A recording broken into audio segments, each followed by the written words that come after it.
ಎಲ್ರಿಗೂ ನಮಸ್ಕಾರ. ನೀವು ನೋಡ್ತಾ ಇದ್ದೀರಾ ಟಿವಿ ವಿಕ್ರಮ. ನಾನು ಮುಮ್ತಾಜ್ ಅಬ್ದುಲ್ ನೆಲೆಡ್ಕ. ವೀಕ್ಷಕರೇ, ಬಹಳಷ್ಟು ಮಂದಿ ಹೇಳೋದನ್ನ ಕೇಳಿದೀನಿ. ಏನ್ ಮಾಡ್ತಾರೆ ನಿಮ್ಮ ಮೋದಿಜಿ? ಕಾಂಗ್ರೆಸ್ ಆಡಳಿತದಲ್ಲಿ ಎಷ್ಟು ಚೆನ್ನಾಗಿತ್ತು ಗೊತ್ತಾ? ಮೋದಿಜಿ ಆಡಳಿತದಲ್ಲಿ ಏನ್ ಆಗ್ತಾ ಇದೆ ಗೊತ್ತಾ? ಇಂತಹ ಪ್ರಶ್ನೆಗಳು ನಿರಂತರವಾಗಿ ಬರ್ತಾನೆ ಇರುತ್ತೆ. ಹಾಗಾಗಿ ಇದ್ರ ಬಗ್ಗೆ ನಾನು ಒಂದು ಸ್ವಲ್ಪ ನೋಡ್ತಾ ಹೋದಾಗ ನನಗೂ ಒಂದಷ್ಟು ವಿಚಿತ್ರ ಸತ್ಯಗಳು ಗೊತ್ತಾಗ್ತಾ ಹೋದ್ವು. ಹಾಗಾಗಿ ಒಬ್ಬ ಜಾಗೃತ ನಾಗರಿಕಳಾಗಿ ನಾನು ಒಂದಷ್ಟು ಪ್ರಶ್ನೆಗಳನ್ನ ಇವತ್ತು ನಮ್ಮ ದೇಶದ ಪ್ರಧಾನ ಸೇವಕರಾದಂತಹ ನರೇಂದ್ರ ಮೋದಿಜಿಯವರಿಗೆ ಕೇಳಬೇಕು. Point number 1, Mumbai under world Congress versus Modiji ಯುಗ. 70ರಿಂದ 90ರ ದಶಕದಲ್ಲಿ ಮುಂಬೈಯಲ್ಲಿ ಹಾಜಿ ಮಸ್ತಾನಿ ಆಗಿರಬಹುದು, ಕರೀಂ ಲಾಲಾ ಆಗಿರಬಹುದು, ದಾವೂದ್ ಇಬ್ರಾಹಿಂ ಆಗಿರಬಹುದು, ಇಂಥವರ ಹೆಸರನ್ನ ಕೇಳಿದ್ರೆ ಜನ ನಡಕ್ತಾ ಇದ್ರು. ಆ ಕಾಲದಲ್ಲಿ ಸ್ಮಗ್ಲಿಂಗ್ ಆಗಿರಬಹುದು, ಹವಾಲಾ, ಅಂಡರ್ ವರ್ಲ್ಡ್ ಪಾಲಿಟಿಕ್ಸ್ ಇವೆಲ್ಲೂ ಕೂಡ ಬಹಳ ಜೋರಾಗಿ ನಡೀತಾ ಇತ್ತು. ಆದರೆ ಮೋದಿಜಿ ಬಂದ ನಂತರ ಡಿಜಿಟಲ್ ಮಾನಿಟರಿಂಗ್, NIA, ಕಠಿಣ ಭದ್ರತಾ ವ್ಯವಸ್ಥೆ, ದೊಡ್ಡ ದೊಡ್ಡ ಡಾನ್ಗಳು ಸಾರ್ವಜನಿಕವಾಗಿ ಬೆಳೆದಿದ್ದನ್ನೇ ನಾವು ಕಂಡಿಲ್ಲ. ದೊಡ್ಡ ದೊಡ್ಡ ಡಾನ್ಗಳು ರಾಜಾರೋಷವಾಗಿ ಆಳ್ವಿಕೆ ಮಾಡಿದ್ದನ್ನು ನಾವು ಕಂಡಿಲ್ಲ. ಯಾಕೆ ಮೋದಿಜಿ ಬಂದ ನಂತರ ಇಂತಹ ಬದಲಾವಣೆ ಆಯಿತು? ಯಾಕೆ ಮೋದಿಜಿ ಕಾಂಗ್ರೆಸ್ ಕಾಲದ ಹಾಜಿ ಮಸ್ತಾನಿ ಆಗಿರ್ಬೋದು, ಕರೀಂ ಲಾಲಾ ಆಗಿರ್ಬೋದು, ದಾವೂದ್ ಇಬ್ರಾಹಿಂ ಆಗಿರ್ಬೋದು, ಇಂಥವರಿಗೆ ಮತ್ತೆ ಹುಟ್ಟೋದಕ್ಕೆ ಯಾಕೆ ನೀವು ಅವಕಾಶವನ್ನ ಮಾಡಿಕೊಡ್ಲಿಲ್ಲ? ಪಾಯಿಂಟ್ ನಂಬರ್ 2, UP ಗೂಂಡಾರಾಜಿಂದ ಲಾ ಅಂಡ್ ಆರ್ಡರ್ ತನಕ. ಯೋಗಿ ಆದಿತ್ಯನಾಥ್ CM ಆದ ಮೇಲೆ ಅತೀಕ್ ಅಹಮದ್ ಆಗಿರ್ಬೋದು, ಅಜಮ್ ಖಾನ್ ಆಗಿರ್ಬೋದು, ಮುಖ್ತಾರ್ ಅನ್ಸಾರಿ ಆಗಿರ್ಬೋದು, ಇಂಥವ್ರ ಮೇಲೆ ಪ್ರಕರಣಗಳು ವೇಗ ಪಡೆದ್ವು. ಏನಾಯ್ತು? ಅದರಲ್ಲಿ ಒಂದಷ್ಟು ಜನ ಮೇಲೇನೆ ಹೋಗಿಬಿಟ್ರು. ಹಿಂದಿನ ಸರ್ಕಾರಗಳು ಇದ್ದಂತಹ ಸಂದರ್ಭದಲ್ಲಿ ಉತ್ತರ ಪ್ರದೇಶ ಗೂಂಡಾರಾಜ್ ಅಂತ ಫೇಮಸ್ ಆಗಿತ್ತು. ಆದ್ರೆ ಯೋಗಿಜಿ ಬಂದ ನಂತರ ಬುಲ್ಡೋಸರ್ ರಾಜ್ ಅಂತ ಫೇಮಸ್ ಆಗಿಬಿಡ್ತು. ಯಾಕೆ ಮೋದಿಜಿ? ಯಾಕೆ ಯೋಗಿಜಿ ಅಂತಹ ನಾಯಕನನ್ನ ಆಯ್ಕೆ ಮಾಡಿದ್ರಿ? ಯಾಕೆ ಯೋಗಿಜಿ ಆಡಳಿತ ಬಂದ ನಂತರ ಅತೀಕ್ ಅಹಮದ್ ಆಗಿರಬಹುದು, ಅಜಮ್ ಖಾನ್ ಆಗಿರಬಹುದು, ಮುಖ್ತಾರ್ ಅನ್ಸಾರಿ ಅಂತವ್ರು ಯಾಕೆ ಮತ್ತೆ ಹುಟ್ಟಿ ಬರಲಿಲ್ಲ?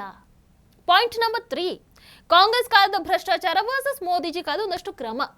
ಕಾಂಗ್ರೆಸ್ ಸರ್ಕಾರ ಇದ್ದಂತಹ ಸಂದರ್ಭದಲ್ಲಿ 2G ಸ್ಪೆಕ್ಟ್ರಮ್ ಹಗರಣಗಳಾಗಿರ್ಬೋದು, ಕೋಲ್ಗೇಟ್ ಹಗರಣ ಆಗಿರ್ಬೋದು, ಕಾಮನ್ವೆಲ್ತ್ ಗೇಮ್ಸ್ ಹಗರಣ ಆಗಿರ್ಬೋದು, ಇಂತಹ ವೆರೈಟಿ ಆಫ್ ಹಗರಣಗಳ ಸರಮಾಲೆನೇ ಕೇಳಿ ಬರ್ತಾ ಇತ್ತು. ಚಿದಂಬರಂ INX ಮೀಡಿಯಾ ಪ್ರಕರಣದಲ್ಲಿ ಬಂಧನ ಆಗಿದ್ರು. ಪಾಪ ಚಿದಂಬರಂ ತಮ್ಮ ಮನೆಯ ಬಾಲ್ಕನಿನ ಟೆರೆಸ್ ಮೇಲೇನೋ ಏನೋ ಎಲೆಕೋಸು, ಆ ಕೋಸು, ಈ ಕೋಸು ಅಂತ ಎಲ್ಲವನ್ನ ಬೆಳೆದು ಕೋಟ್ಯಾಂತರ ರೂಪಾಯಿ ಪಾಪ ಗಳಿಸ್ತಾ ಇದ್ರು. ಅದೇ ಕಾಂಗ್ರೆಸ್ ಸರ್ಕಾರ ಹೋಗಿ ಮೋದಿಜಿ ಸರ್ಕಾರ ಬಂದ ನಂತರ ಯಾಕೆ ಮೋದಿಜಿ ನೀವು ಚಿದಂಬರಂ ಅವರಿಗೆ 6 ಕೋಟಿ ಮೌಲ್ಯದ ಎಲೆಕೋಸನ್ನ ಬೆಳೆಯೋದಕ್ಕೆ ಯಾಕೆ ಅವಕಾಶವನ್ನ ಕೊಟ್ಟಿಲ್ಲ? ಯಾಕೆ? ಯಾವ ಹಗರಣಗಳು ಕೂಡ ನಿಮ್ಮ ಈ ಕಾಲದಲ್ಲಿ ನಡೀತಾ ಇಲ್ಲ. ಪಾಯಿಂಟ್ ನಂಬರ್ 4, ಗ್ರ್ಯಾಂಡ್ ಬರ್ಡೇ ಇಂದ ಸಿಂಪಲ್ ವರೆಗೆ. ಹಿಂದೆ BSP ಸರ್ಕಾರ ಇದ್ದಂತಹ ಸಂದರ್ಭದಲ್ಲಿ ಮಾಯಾವತಿ ಆಡಳಿತದಲ್ಲಿ ಪಕ್ಷದ ಬೆಂಬಲಿಗರು ಅವರ ಜನ್ಮದಿನವನ್ನು ಬಹಳ ಗ್ರ್ಯಾಂಡ್ ಆಗಿ ಆಚರಣೆ ಮಾಡ್ತಾ ಇದ್ರು. ಕರೆನ್ಸಿ ನೋಟುಗಳ ಹಾರವನ್ನ ಹಾಕಿ ಆಚರಿಸ್ತಾ ಇದ್ರು. ಆದ್ರೆ ಈಗ ಯಾಕೆ ಅಂತಹ ಯಾವ ಹುಟ್ಟು ಹಬ್ಬಗಳು ಕೂಡ ಕಾಣಿಸ್ತಾ ಇಲ್ಲ? ಯಾಕೆ ಹುಟ್ಟು ಹಬ್ಬದ ದಿನ ಕರೆನ್ಸಿ ನೋಟಿನ ಒಂದು ಮಾಲೆ, ಆ ಒಂದು ಹಾರ ಯಾಕೆ ಕಾಣಿಸ್ತಾ ಇಲ್ಲ?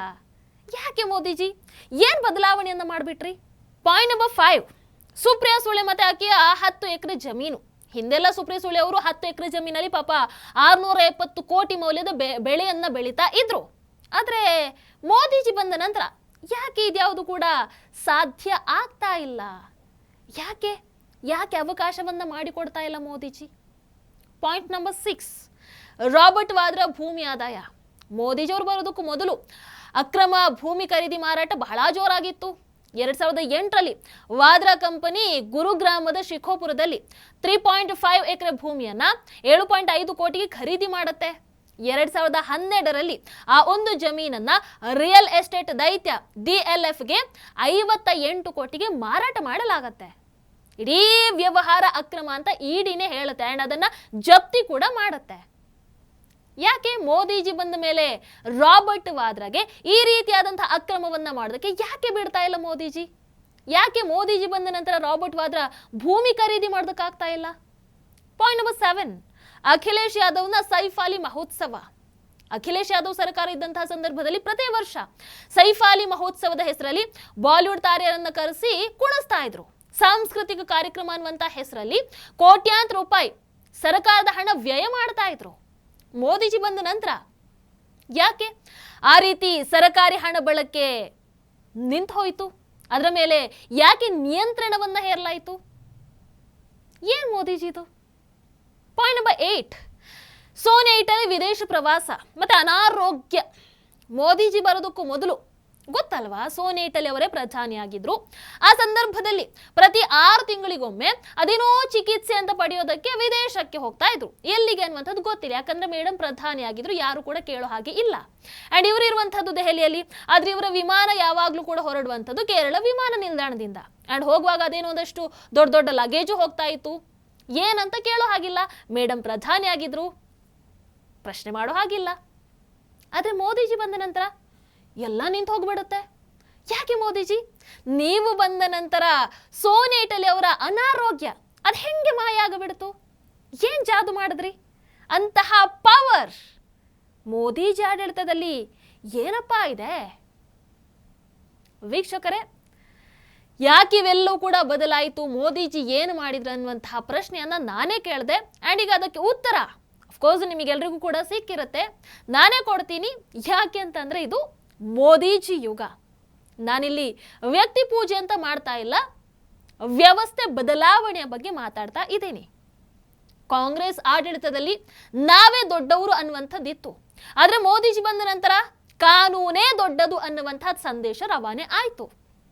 ಕಾಂಗ್ರೆಸ್ ಆಡಳಿತದಲ್ಲಿ ಪವರ್ ಇದ್ರೆ ಪಾರಾಗಬಹುದು ಅನ್ನುವಂತಹ ಭಾವನೆ ಇತ್ತು. ಆದ್ರೆ ಇವತ್ತು ಪವರ್ ಇದ್ದರೂ ಕಾನೂನು ಮುಂದೆ ಉತ್ತರವನ್ನ ಕೊಡಲೇಬೇಕನ್ನುವಂತಹ ನಿಲುವು ಇವತ್ತು ಬಿಲ್ಡ್ ಆಗಿರುವಂಥದ್ದು. ಮೋದಿಜಿ ಬರೋದಕ್ಕೂ ಮೊದಲು ಒಂದು ಫ್ಯಾಮಿಲಿನೇ ಆಳ್ವಿಕೆಯನ್ನು ಮಾಡ್ತಾ ಇತ್ತು. ಆದ್ರೆ ಇವತ್ತು ಎಲ್ಲೋ ಬದಲಾಗಿಬಿಟ್ಟಿದೆ. ನಾವು ಮೋದಿಜಿಯನ್ನು ಬೆಂಬಲಿಸುವಂಥದ್ದು ಕೇವಲ ವ್ಯಕ್ತಿಯಾಗಿ ಮಾತ್ರ ಅಲ್ಲ, ಈ ಒಂದು ದೃಷ್ಟಿಕೋನಕ್ಕೋಸ್ಕರ, ಈ ಒಂದು ಬದಲಾವಣೆಗೋಸ್ಕರ, ಅಂಡ್ ದೇಶನೇ ಮೊದಲು ಅನ್ನುವಂಥ ಆ ಒಂದು ಅವರ ಮನೋಭಾವಕ್ಕೋಸ್ಕರ. ಹೌದಲ್ವೋ? ಹಾಗಾಗಿ ಮತ್ತೆ ಮೋದಿಜಿ ಅವರಿಗೆ ಕೇಳ್ತೀನಿ, ಮೋದಿಜಿ ಏನು ಬದಲಾವಣೆ ಮಾಡಿಬಿಟ್ಟಿದ್ದೀರಿ ಮೋದಿಜಿ? ನಿಮಗೆ ವೋಟ್ ಮಾಡಿದ್ದಕ್ಕೂ ಸಾರ್ಥಕ ಮೋದಿಜಿ. ನಿಮಗೇನನ್ಸುತ್ತೆ ಕಮೆಂಟ್ ಮಾಡಿ. ನಮಸ್ಕಾರ. ಟಿವಿ ವಿಕ್ರಮ, ದೇಶ ನಿಮ್ಮ ಕೈಯಲ್ಲಿ. ಈ ಕಾರ್ಯಕ್ರಮ ನಿಮಗೆ ಇಷ್ಟ ಆಗಿದ್ದಲ್ಲಿ ಲೈಕ್, ಶೇರ್ ಹಾಗೂ ಕಮೆಂಟ್ ಮಾಡಿ. ಟಿವಿ ವಿಕ್ರಮದ ಕಾರ್ಯಕ್ರಮಗಳನ್ನು ನಿರಂತರವಾಗಿ ವೀಕ್ಷಿಸಲು ಸಬ್ಸ್ಕ್ರೈಬ್ ಮಾಡಿ, ಬೆಲ್ ಐಕನ್ ಒತ್ತಿ.